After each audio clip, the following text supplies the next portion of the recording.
While Vladimir Putin today on May 4th stated that he is ready for a compromise to end Russia's war against Ukraine, and that he is ready to sign an agreement with Volodymyr Zelensky.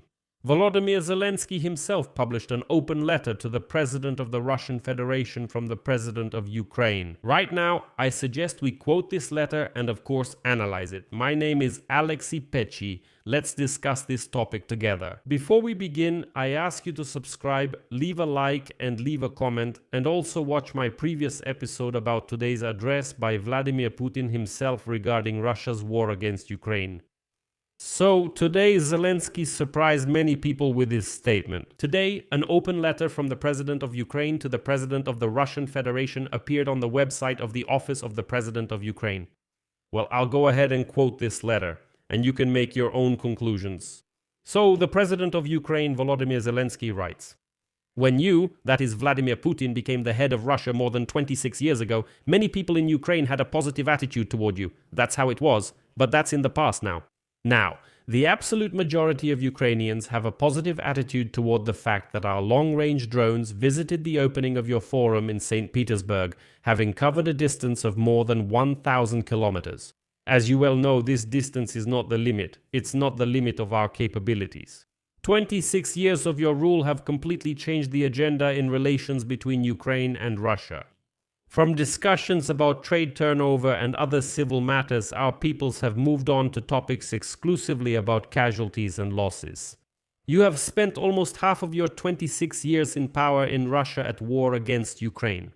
No matter what you say about NATO, geopolitics, or the Russian language, this war is your personal choice. A war without a real reason. That is how history will remember it. This time could have gone very differently. We often hear that the war suits you. Of course, not when it comes to the security of your residence in Valdai or the parade in Moscow. Your own life is valuable to you. But now we all see that this is finally no longer acceptable to Russians, that the war is bringing more and more harm to Russia. They don't like our drones and missiles. They don't like the gasoline shortage and the constant rise in prices. They don't like the constant bans. They don't like your intention to launch a second wave of mobilization, to expand the war in another direction in Ukraine or to direct it against any other neighboring countries of Russia. They don't like that there is no end in sight to your war. Yes, you can still force Russians to live like this, but your resources are significantly decreasing. You won't have enough money or political power to keep buying the loyalty of Russians like you've done for 26 years. We will do everything to make sure the world takes care of this. As you yourself say, everything needs to be counted. Yesterday I received a report about the losses in your army on the front in Ukraine in May. That's again more than 30,000 killed and seriously wounded Russians. That is the figure we see every month. And for each of your losses we have video evidence. This is not just talk. We know that among your losses at the front, 63% are killed and only 37% are wounded. In the 21st century, armies cannot afford such a balance. In the future, the proportion of those killed will increase. It's not that we in Ukraine are worried about Russians after everything your war has brought to Ukraine, but I care about Ukrainians. We are losing our people and every loss hurts us. And even when the loss ratio of Ukrainian forces is 1-5 or 1-6 compared to Russian losses, it still matters a lot. It's also important that you keep postponing the deadlines for capturing our regions every few months, especially the Donetsk region. You won't capture this territory this year, but we in Ukraine don't want a constant war. We know very well that life without war is infinitely better. We want to achieve that. I'm sure that most Russians are ready to give a positive answer to this, and you know it. Many didn't believe that Ukraine would hold out for so long in defense. You didn't believe it, and those who advised you didn't believe it either, but that was a mistake. You didn't expect full-scale resistance from Ukraine and didn't predict that things would go this far, but here we all are in the 5th year of full-scale confrontation.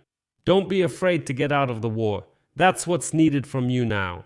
Ukraine is maintaining its independence and will preserve it despite any predictions. We have united many people around the world to defend Ukraine against you. We have found weapons and funding. We are receiving support. You are getting sanctions. And it will continue like this until there is justice for Ukraine, which we want and which can be achieved. We will not let those succeed who try to convince you that sanctions against Russia will be significantly eased and that support for Ukraine will be significantly reduced without substantial changes in your position regarding Ukraine. The example of Viktor Orban demonstrates the disgrace that awaits those who choose to help Russia in its war against us. Ukraine has endured harsh winters when you tried to destroy our energy sector. We stood firm, and even in darkness, the resilience of Ukrainians remained. We brought the war to your territory, and you wouldn't have managed without the help of North Korea. You are the first ruler of Russia who was forced to ask Pyongyang for help. And today you are completely dependent on China, also for the first time in Russia's history. You expected that Ukrainians wouldn't have the strength to defend themselves, but now our guys are helping to build defenses for our partners in the Middle East and the Persian Gulf. You were hoping for internal turmoil in Ukraine, but it was your own military formation that rebelled against you. Well, I think he means the Wagner Group. June 23 will be another anniversary, and silence will not erase this fact from history. And right now, your officials, businessmen, and propagandists are looking at you with obvious fatigue. The world sees all of this. The world isn't tired of Ukraine as you've long expected. But there is fatigue with Russia even among those in the non-Western world who help you bypass sanctions and keep your economy afloat. You can't help but notice this. After 26 years, old age has started to take its toll. The longer this goes on, the more people will grow tired of you as well. We have seen intelligence documents showing that you are now considering war plans for 2027 and 2028 as well. We also know that you hope ballistic missiles will do for you what everything else hasn't. You want to drag Belarus even further into the war, and now we are forced to prepare for this. We see that you are playing some kind of game with Transnistria. Your propagandists are threatening all of Russia's neighbors in one way or another. Do you really want to go through all this? The choice is yours now. Enough of this war. Ukraine is offering to end this war. This needs to be done honestly, with dignity and with guarantees that there will be no new outbreak of war. We see that the United States is focusing all its attention on the issue of Iran, and it's not right to just wait until the war in Europe gets their attention. Ukraine is offering to end the war through direct talks between us. I am proposing a meeting with you. Everyone heard how your representatives, smiling, said that I could supposedly come to Moscow. After 26 years, there's nothing for a Ukrainian leader to do in your capital, just as there's nothing for a Russian leader in Kyiv. There are countries that traditionally host leaders to resolve issues of war and peace: Switzerland, Turkey, countries of the Arab world. Many can and want to host this meeting. It is the leaders who make the key decisions. It has always been this way. I suggest we determine a meeting point. We heard that you were promised some solutions regarding Ukraine and Europe in Alaska, but you see that Ukrainian and European issues are not being resolved in Anchorage. Other specific participants may join the bilateral track that has begun, since the war continues in Europe and we in Ukraine need security guarantees. And you also want security guarantees for yourselves. It seems logical for those who can truly act as guarantors to participate. We believe Europe's participation is necessary, those who truly can influence the situation. We believe that the United States should be involved in the process, and this is something that can determine the configuration of the new security architecture in our part of the world. We have already had experience with many agreements with Russia and the failed Minsk agreements. Therefore, first and foremost, we need to find answers to the issues between us, and not hide from difficult questions behind some wording, technical groups, or wasting time on shuttle diplomacy. With your war, you have forever separated Ukraine and Russia. The front line now is the line from which diplomacy must begin. Ukraine is ready to completely cease fire for the duration of the negotiations. And this is standard practice, which is now also confirmed by the circumstances surrounding Iran. The attempt to establish a genuine lull is the best way to start talking to each other. We believe that this will not just be an attempt but a real ceasefire if you want it. You know that monitoring the ceasefire along the main line of contact can be provided by the United States. Ukraine is ready for a prisoner exchange on an all-for-all basis. This could be a good prelude to ending the war. Serious steps should be taken to bring back civilians and children who were taken away during the war. It is necessary to determine what the future will be like for all subsequent generations of Ukrainians and Russians.